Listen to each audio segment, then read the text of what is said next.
Hello, I'm Chris Lisserman, and welcome to this Bloomberg podcast.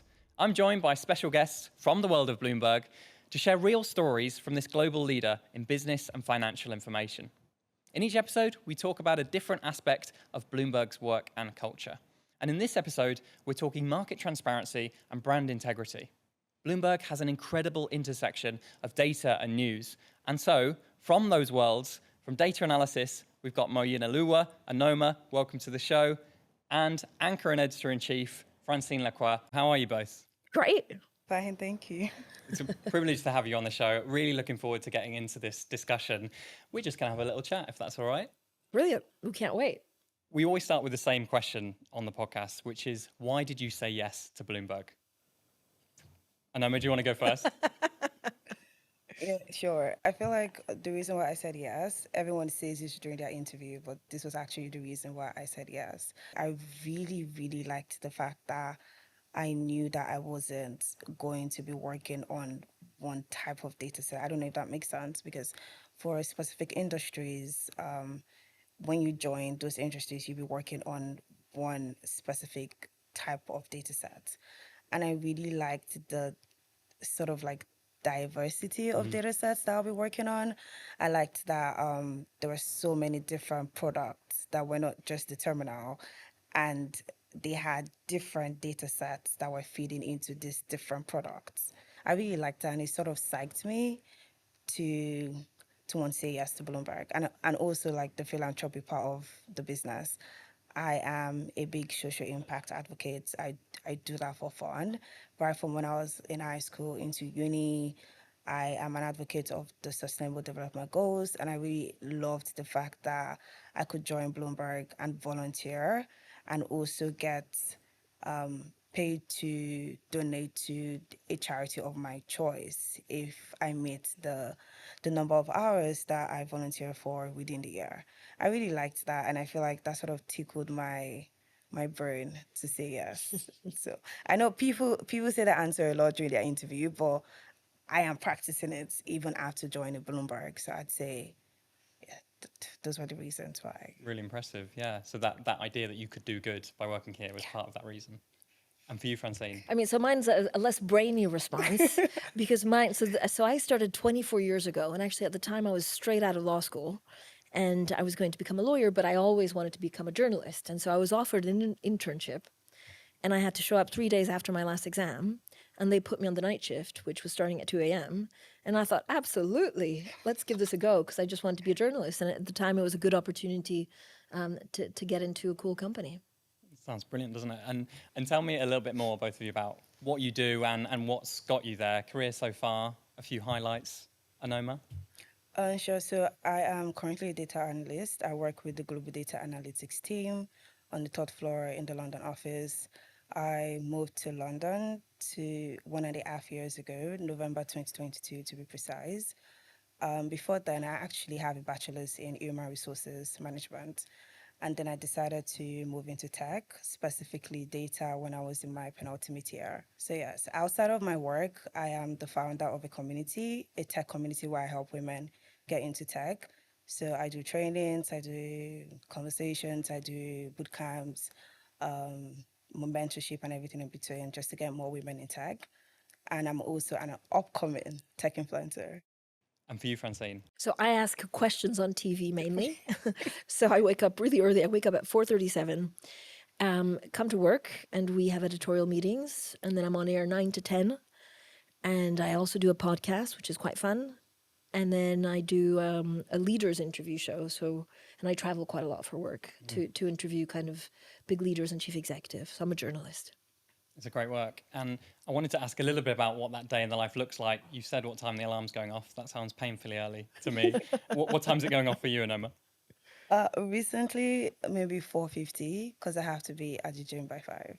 Okay. See, it's not an far early off. start for you as well. Yeah, that's competitive. And then what does the day look like? You're going to the gym? Yeah, so I go to gym, come back, get ready for work. I try to come in before 8, just so that I can get my day started. Then, I mean, capitalism stays winning, so I'm in the office till 6 p.m. My days in the office are usually very inconsistent. So depending on the sort of meetings I have, I'm quite involved in the communities within Bloomberg. So women in tech, Black in tech, and the women communities. This is usually what I spend my day doing, and then talking to clients and working on projects, basically. I don't know about upcoming influencer, Francine. It I sounds thi- like I think- Anoma's I having a think pretty we're big there, impact. yeah. Yeah. And the day for you, typical day, you've talked us through the kind of thing that you come into the office for. So we spent a lot of time actually looking at good guests, and I think I want to impress Anoma because we did have the female, the kind of the legend that is Ellen Ubi, and she has this company called Space Exploration, and she wants to be the Elon Musk of Europe. And She so she's wants gotten to be. loads of, I mean, she's done She is, amazing. She's gotten she's gotten, funding has been going really well, and she's doing these capsules that basically send into space, but then you can recycle. So we spent a lot of time trying to get these people to come on Bloomberg, but also trying to think about, storytelling. So there's really exciting projects in tech, in ESG, and climate change. And so we want to make sure that Bloomberg's like the voice to come on TV and tell those stories too. So it's really finding also the entrepreneurs of tomorrow, the people that will make a difference and will change the world. So we have a lot of meetings as well on that. And then it depends. My day can finish early if I have a lunch with a contact. It's very cloak and dagger. If somebody has something secret to say, especially politicians, then we'll meet for coffee. In person is always better than by email. And then I do quite a lot of evening events. And that could be either moderation or kind of speaking engagements. And the alarm goes off at 4:30, 4:45. What is it that gets you out of bed at that kind of time? What motivates you and brings you to Bloomberg? So for me, it's not out of choice. I mean, the alarm goes off, and I'm almost like happy to get up at There's a job to 4:50. do. I'm like every day. I'm like 4:37. Really, I love the team, and I love bringing news to people. So there's never a day where I think, oh, actually today I could stay with staying in bed, because there's a lot of, we live in a very uncertain world, and it's very difficult to understand all the crises, and it's all coming at once. And so I think it's a privilege and a duty to bring a lot of that news to our listeners and viewers. So I do, what gets me up is the team and news, I guess. And Francine, I wanted to ask you, why did you choose to specialize in finance and business information? Well, so at first I kind of fell into it. And so I started as an intern, and I was doing, things here and there. And then I actually realized that everything that holds the world together is trying to understand business, the pros and the cons. So capitalism can be seen through the lens of doing good. It can be seen through, actually, it could be better and it's not doing so good, but we chronicle capitalism. And so as soon as you understand that, politicians, like people's well-being, the healthcare system, all has to do with politics and business, I kind of got addicted to it. And it's easier to cover current affairs with, through the lens of business, because it's not opinions, it's not things that people can really disagree on. I mean, you can still disagree on numbers and budgets, but it kind of makes the world go round, and so it's an interesting lens through which to understand the world. And it's much more people's. I remember when I started, a lot of my journalist friends said, "Really, you want to go into numbers?" And I said, numbers at the end of the day are emotions. Like inflation, we talk about consumer spending in economic terms, but actually it's you and I deciding not to have a cappuccino because you're trying to save for something. So economists and businesses sometimes put difficult words on things that are very simple, and that's human behavior. So I enjoy that. And the world is relying on this information. How do you make sure you're staying right up to date on the pulse of what Bloomberg is offering into the market? Well, I mean, we're lucky because we have the Bloomberg terminal, and so we also have 2,700 journalists across the world. And so you kind of have this basis that whatever you read on the terminal has been checked by 3 editors, it's been fact-checked, it's been triple-checked. We have this thing where you need at least 2 independent sources. And so, I mean, it's one of my favorite things, actually. When you have a source, you don't tell anyone who it is apart from your big boss. And so you say, look, I have this person, that person's telling me this. And then we have a rule that it needs to be independently checked with 1 or 2 other people, depending on how big the story is. So everything's backed up by facts. It's not hearsay. It's not made up. And so it kind of, it feels good working for a serious news organization. And perhaps that's where the data comes in, Anoma, in that we're relying on up-to-the-minute data that Bloomberg can offer. I feel like that's one of the reasons why I kind of like data. Like it's objective.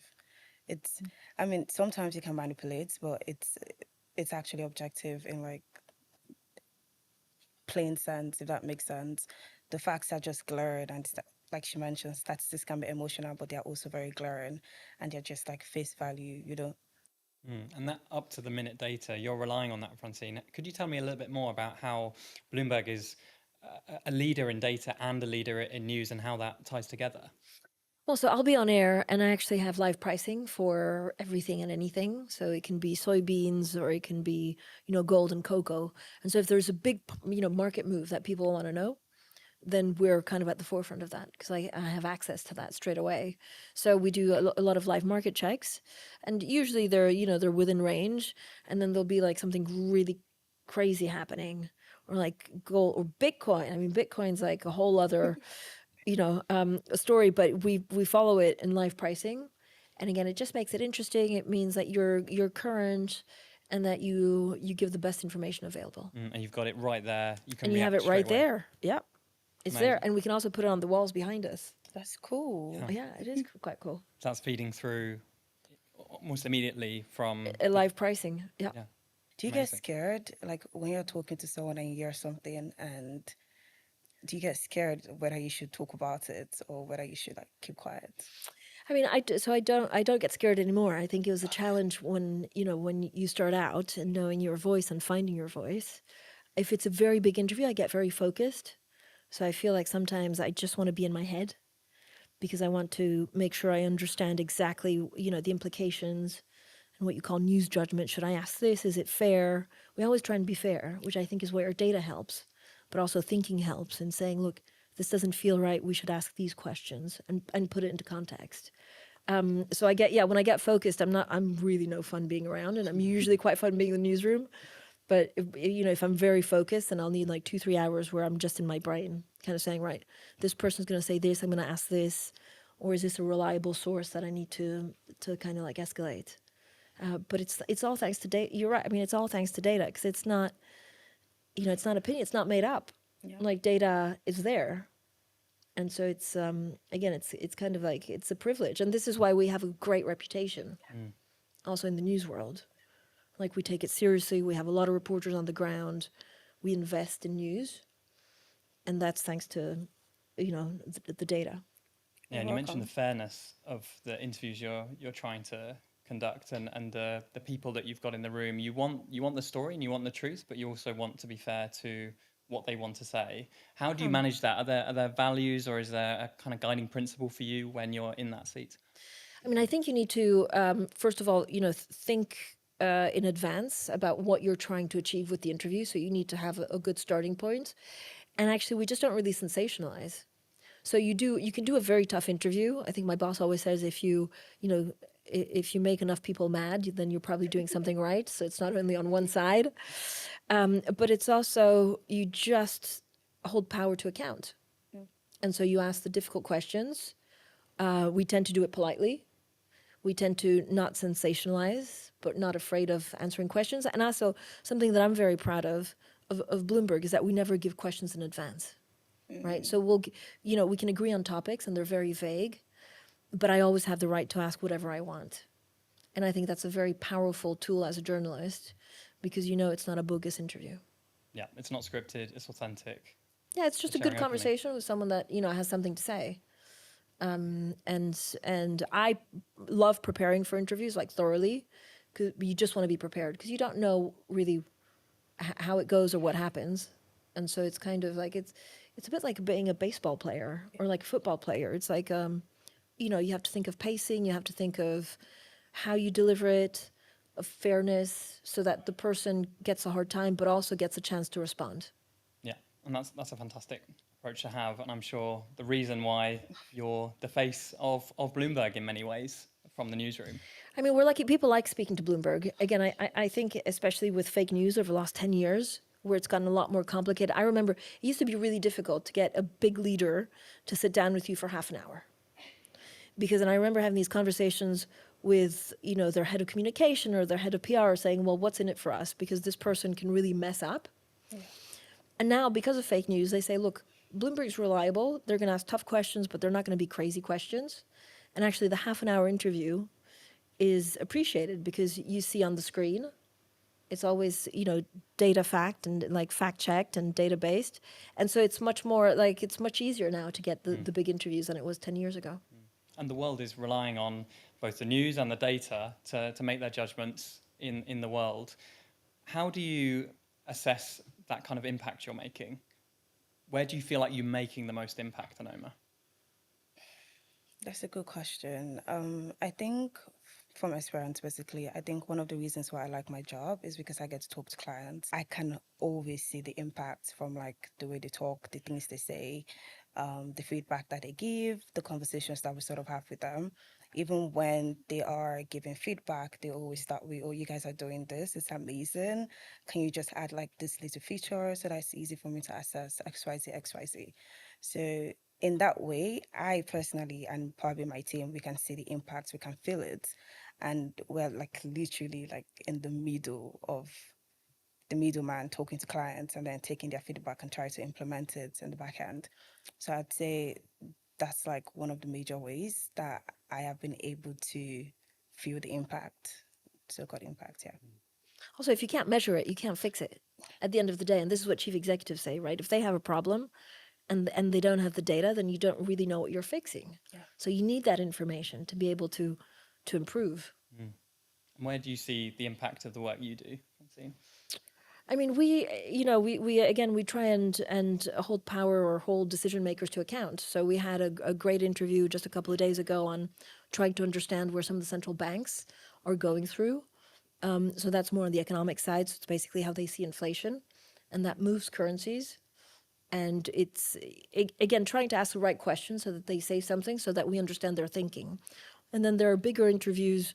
We had the first interview with the Greek Prime Minister, I think just a couple of weeks after he got elected. And he pledged something quite big on legalizing same-sex marriage. And no one really at the time thought that he would deliver. And he told us first, and that was big front-page news, and he delivered. So it got signed on like 2 weeks ago. So you say... Bloomberg's there first. Yeah, and you basically just try and ask the questions that people want to know, and whether they say yes or no depends on them, but it gives them a platform to change policies. And of all the world leaders, the CEOs, the politicians, the celebrities that you're talking to, is there one that's made the biggest impact on you? No, they're all different. You're asking me to like choose, Yeah. Are you going to get me fired? Don't choose a baby. No. No, there's you interview everyone quite differently. So you have big Wall Street chief executives that are so fast in how they talk that I can't have notes. And so they really put you through the pace. And so the way you interview them is very different to someone who takes their time a little bit more. So they're all unique. They all have an opinion. Otherwise, they wouldn't have gotten to where they are. And so I think for me, the trick is just to make sure that you interview them correctly. So if they talk too long, you can interrupt them politely, but actually get them to say something if they don't want to say anything. And so there's all this way of interviewing people. Sometimes you have to go back to a question like 3 times, and then you try and get an answer. So it's quite fun, kind of doing like it's a bit of a chess game, to trying to get them to talk to you. And the world, the markets are looking to Bloomberg. And a lot of this data transparency and news transparency topic comes down to trust, that the world trusts Bloomberg. How do you see it? How does Bloomberg stay that trusted brand and company? I think, it needs to be open, and it needs to be transparent, which we are. Every time an article needs to be correcting, we raise our hand and say that needs correcting. And I think it's only by being true to ourselves that you are trusted. And from a news point, it means that, again, you just ask the relevant questions without fear of repercussions. And that makes Bloomberg a very trusted source. And I see it and again, it's really changed in the last 10, 15 years. It's, we've become bigger. It's become, a lot more mainstream. And for a lot of governments around the world, also when they're negotiating debts or loans, like having Bloomberg write something about them is a big deal. And you see it when you go and meet with, finance ministers. It's It's kind of like, I guess, a badge of security, maybe a badge of trust. And Anoma, you mentioned some of the data sets that you get to work with. Is there a particular favorite data set that you've had the opportunity to work with? Yes. Probably not within the financial sector, but there was a time when I was learning how to web script. So that's like when you scrape data from the internet to sort of analyze it. And I was learning how to use Beautiful Soup, which is like Python. It's like a Python Okay. library. And I remember that I hadn't been listening to Beyonce before I started working on that project. And the project was basically, it was meant for me to analyze halftime. So, Super Bowl, I don't watch Super Bowl, but I think that's what it's called. The halftime match, the halftime performance, yes. There are usually performances for every matches. And this one time Beyonce was performing and I was meant to sort of analyze the viewership statistics before the halftime and during the halftime and after the halftime. And it literally spiked during the halftime because it was Beyonce that was performing. And I remember tweeting about it because I literally went into a dark hole, like just listen to Beyonce throughout the weekend. And I really liked that it was also around the time when Netflix released the Homecoming film for Beyonce, the Coachella. I don't know if you guys have seen it, but like the Coachella thing where she performed and they did a documentary. So I watched the entire movie, like listened to almost all her songs, and I became a stan. So I feel like that was very interesting in the sense that it led to me really liking Beyonce. And our work ethic is really great and like sort of applaudable. I don't know. It's very exciting. And it started with the data set for you. That Yeah, it sparked did. the love obsession. Yeah. That's what you should do. You should do a data set actually on Taylor Swift. So my dream, Yeah. if I were to write any book, and I say this often with a colleague, it would be on Taylor Swift and inflation effect. I mean, anywhere she goes, Yes. it's like it gets like GDP just goes out of Yeah. control. I love that. I love these quirky datas. Actually, they're so interesting, They are, aren't they? and Yeah. usually they're quite symptomatic of something a little bit bigger. So it's super interesting. And this data feeding through to the news, feeding through to our screens, we're making decisions off the basis of this. And there are a number of news agencies, a number of news outlets. What is it for you, Francine, that separates Bloomberg and makes it unique? I mean, I think the investment in news is extremely important because if you send 5 reporters to an event, you're going to have a better, higher quality of journalism. So I think we strive always to hire the best.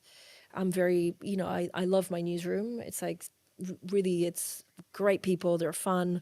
They're smart. They write good articles, and that's what sets for me like Bloomberg apart. Is like we take it seriously.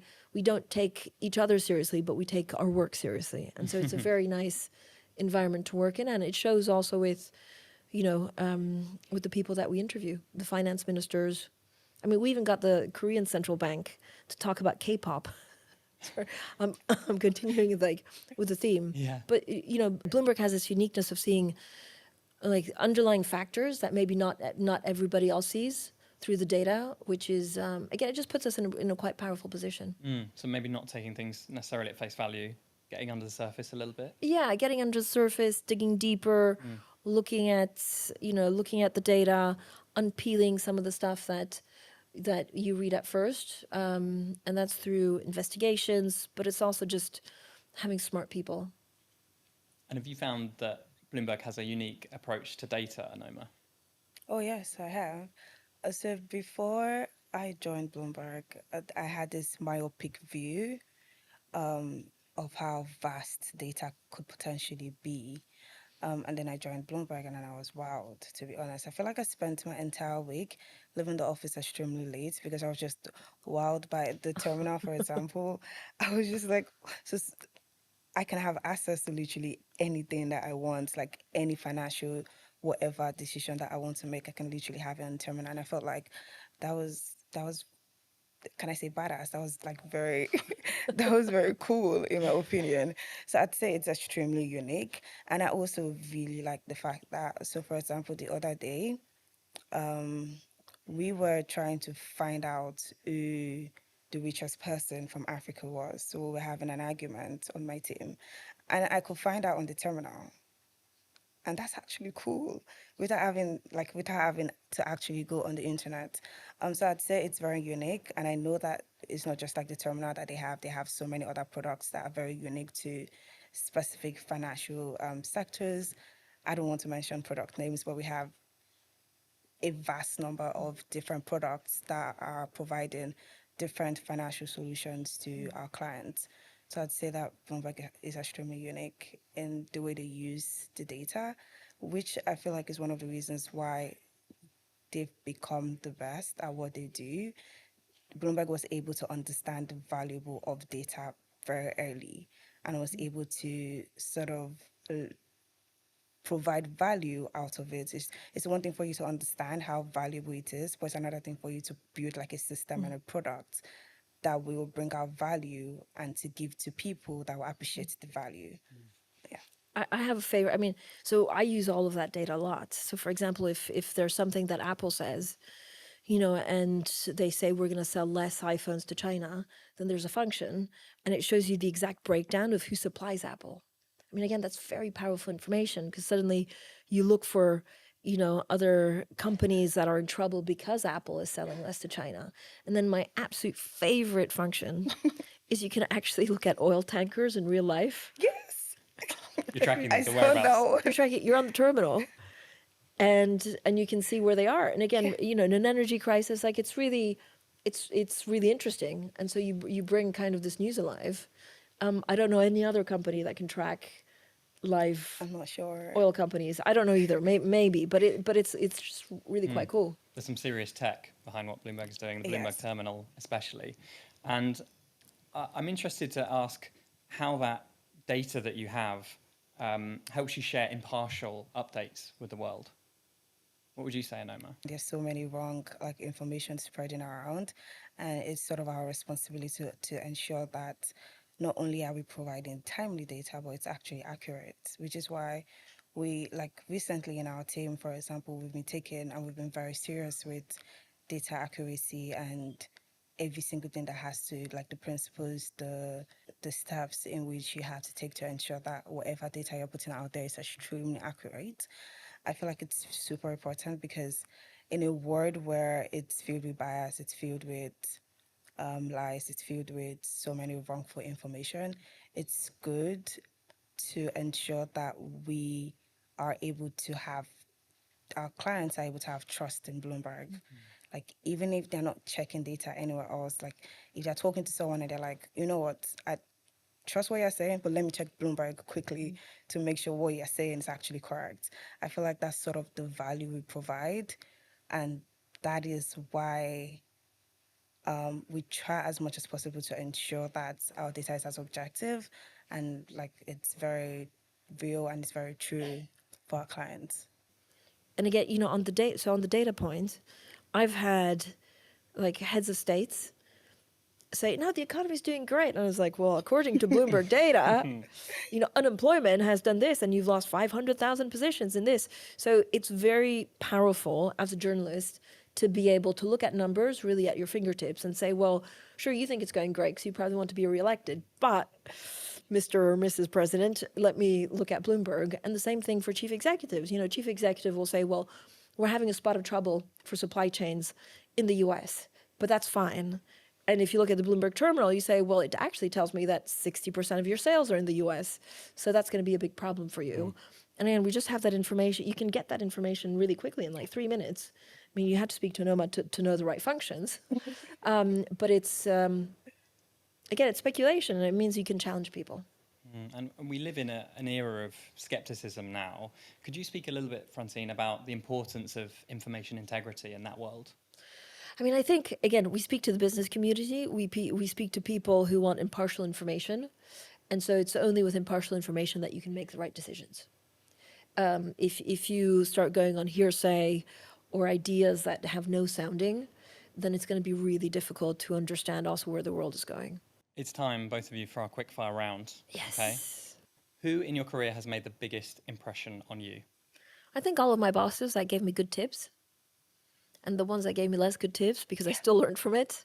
But the good tips, when I started out, it was like you have to listen to what the person says instead of reading your questions, which is really difficult to do when you start off. So it's just people that in the office that wish you well, and there are a lot of them. I think Bloomberg's a bit of a community. People do like each other and support each other, and they make the real difference. Because if you have a problem, I have like a sounding board of people I go and ask. In my career, I'd say probably the community. Is There used to be a time I used to think I used to work so hard so that like the women that I'm trying to motivate to do better, they see me and they're like, oh, okay, Anoma is doing this. Maybe I shouldn't slack. Maybe I should actually put in the work.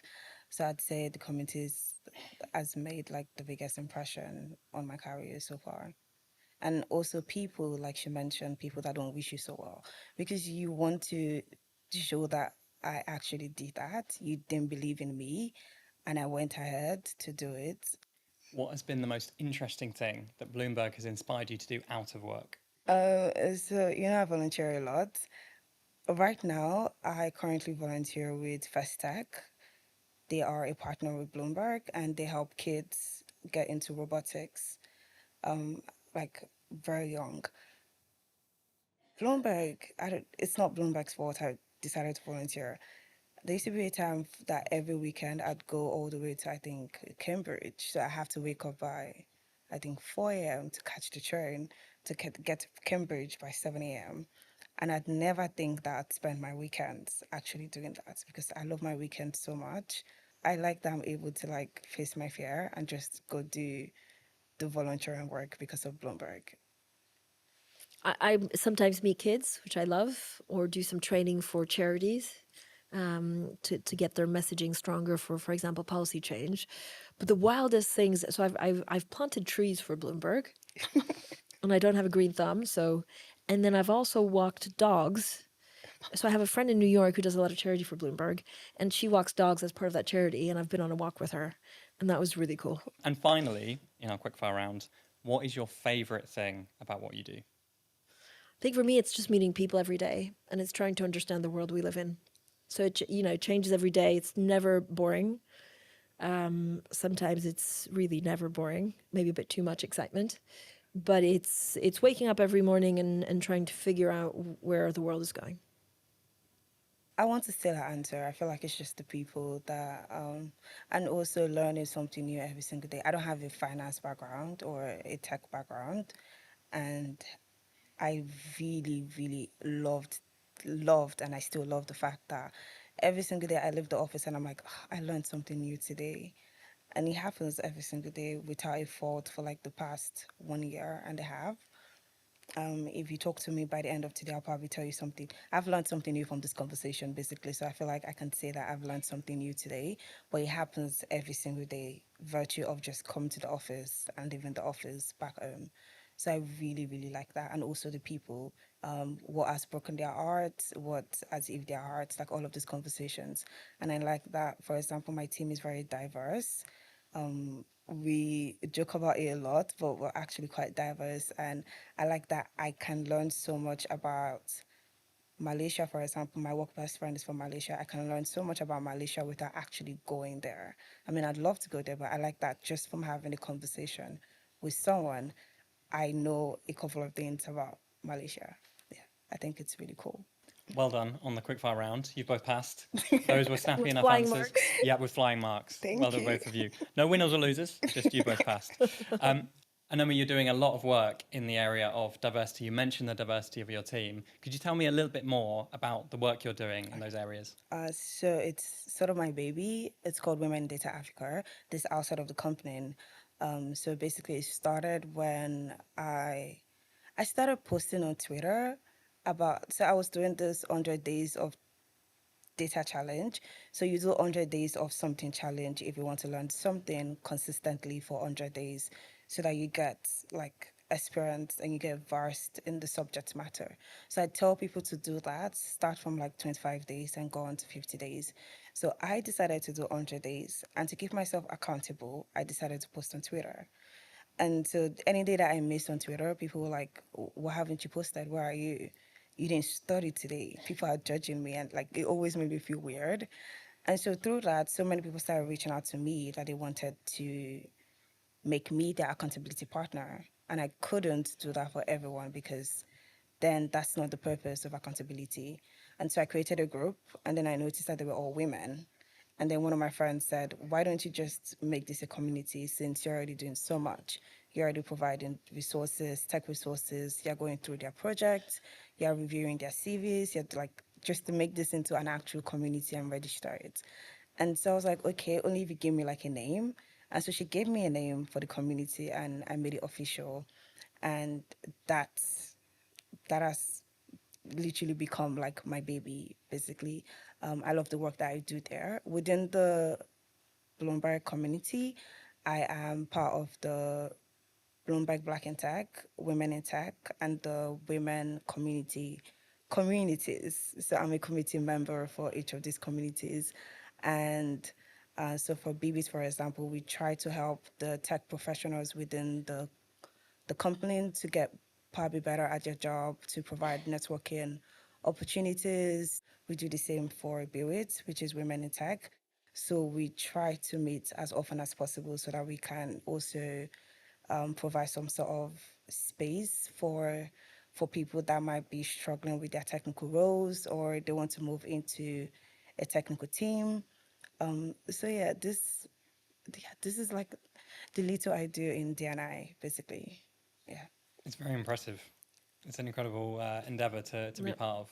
And Francine, what is Bloomberg doing to encourage diversity in the news space? So we have this amazing training program called New Voices, where we basically try to amplify the voices of women and other underrepresented experts across platforms. And then they go through a training program for about a year, and then we try and put them on TV. And again, it just helps with diversity and having different people on TV to make up for, the real world that we're seeing. What do you like the most about the program? So when I started, it was quite. I mean, the numbers are really bad because finance is mainly male, and so I think we had like 17% females on TV. And actually, thanks for the program, and we're really pushed to have more diversity. And I've heard, and what I love about the program is when you speak to people that say, people saw me on TV, and so I feel like I got a promotion thanks to it. And so it actually makes a difference. And then a couple of years ago, I can't speak on a panel if it's only men. But it makes a real difference because it means the females are there a lot of the times. They just don't think about them to put them on panels. So it's part of the ecosystem. Yeah, it's making a difference. So, but you're amazing. You do so much. I mean, I'm in awe. Thank you. I want to ask both of you what you have found most challenging about what you do, because you clearly both enjoy your work. Bloomberg is doing great things and you're a big part of it. But there must be some challenging days, some challenging moments. What are those times for you? Maybe pick one or two. I mean, I'm not a morning person. So just Okay. imagine, I mean, no, I'm a morning person. I'm like late person in the evening. So, it's the challenge is real. I wake up because I have to wake up, but naturally it doesn't come to me. So that's probably the biggest challenge. And then it's always, anything can happen on live TV. Ooh. So we've had some challenges. Anyone else speak about any of those? Do I want to speak about them? I mean, so the most interesting, I used to have a show called Eye to Eye, which is on London Eye, which is like the ferry wheel that goes out. And we had everyone on there. We had like chief executives, and then we had one chief executive. So once you come in, it doesn't stop, right? So you come in and you have like 3-4 cameramen. You set up the studio, and our chief executive said, I'm really afraid of heights. So that was a challenge, because he also couldn't come off it. So it's all right, we fixed it. Like there's always, you just never really know how. How did you solve that one? I mean, we kind of went, more inside. Okay. And I was kind of standing really close to him so that he'd feel more secure. Right. We had a live bee on air that stung someone, like in the middle of the broadcast. Like there's always, life happens even when you're on TV. So there's always something.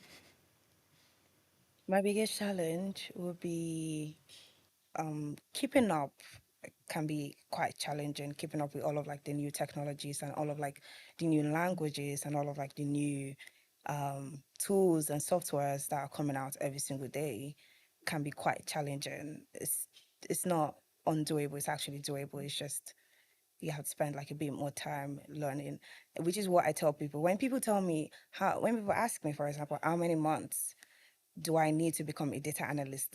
It's a lifelong thing that you have to actually keep doing because you keep learning. Something new comes out every single day and you have to be abreast with it. You have to have at least a conversational knowledge about whatever has come out just so that you're not replaced. Yeah. And what do you wish you'd known when you were starting out in your career? Maybe you're graduating, maybe you're at uni. What do you wish you'd known that you know now about your trajectory, about your life? I wanted to ask her that question so bad. There we go. I've asked it. You're about to find out. I mean, I probably don't overthink. Right. I'm still very eager, but I was very eager. I didn't want to go too fast, but I would look back at interviews and criticize them. And I think you always have to take your time a bit. Like Rome wasn't built in a day. So when you start a new job, just be focused, reliant, work hard, but don't be overly hard on yourself because it comes. Good advice. Yeah, it is Anoma, actually good. what do you wish you'd known? I won't say the same thing, but that would be very hypocritical because I'm not yet practicing what you just said. I'm still very hard on myself. But I'd say if there's one thing that I wish I sort of knew was that I need to learn how to extend grace. It's literally the same thing, but I need to learn how to extend grace to myself and also to the people around me because like she said, Rome wasn't built in a day. It literally takes like 20-something days to build an habit. I think my major problem, I feel like maybe I should talk to you. My major problem is that I have a 5-year plan and I want it to happen in 5 days. So there's like this constant battle to, do I stop or do I like take a break or do I keep going on or do I just like give up on it? It's like, why is 5 years so far? I'd love to know how are you able to like navigate that in your early 20s? Because I want to assume that you were extremely ambitious in your early 20s.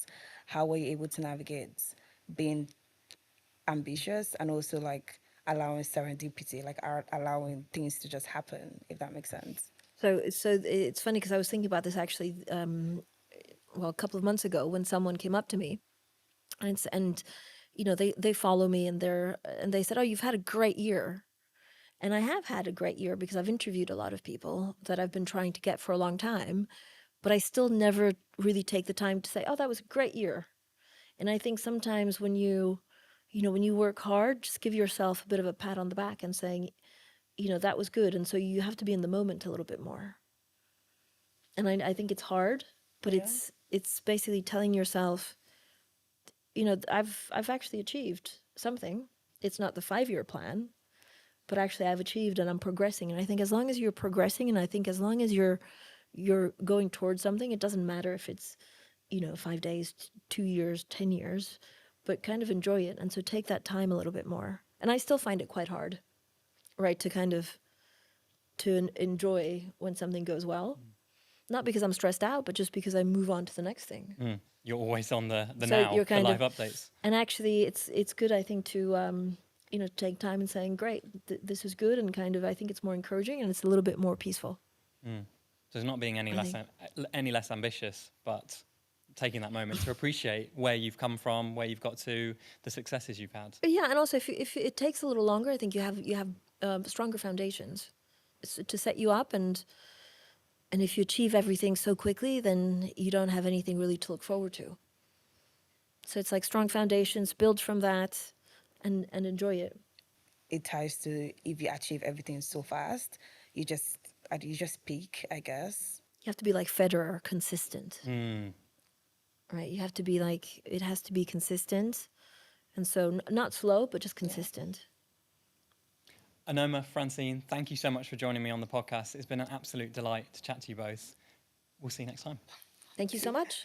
If you've liked this episode, do give it a like and subscribe wherever you get your podcasts. There's more information about the podcast and about our guests in the description below.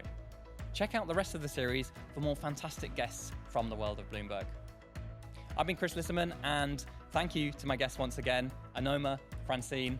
We'll see you next time.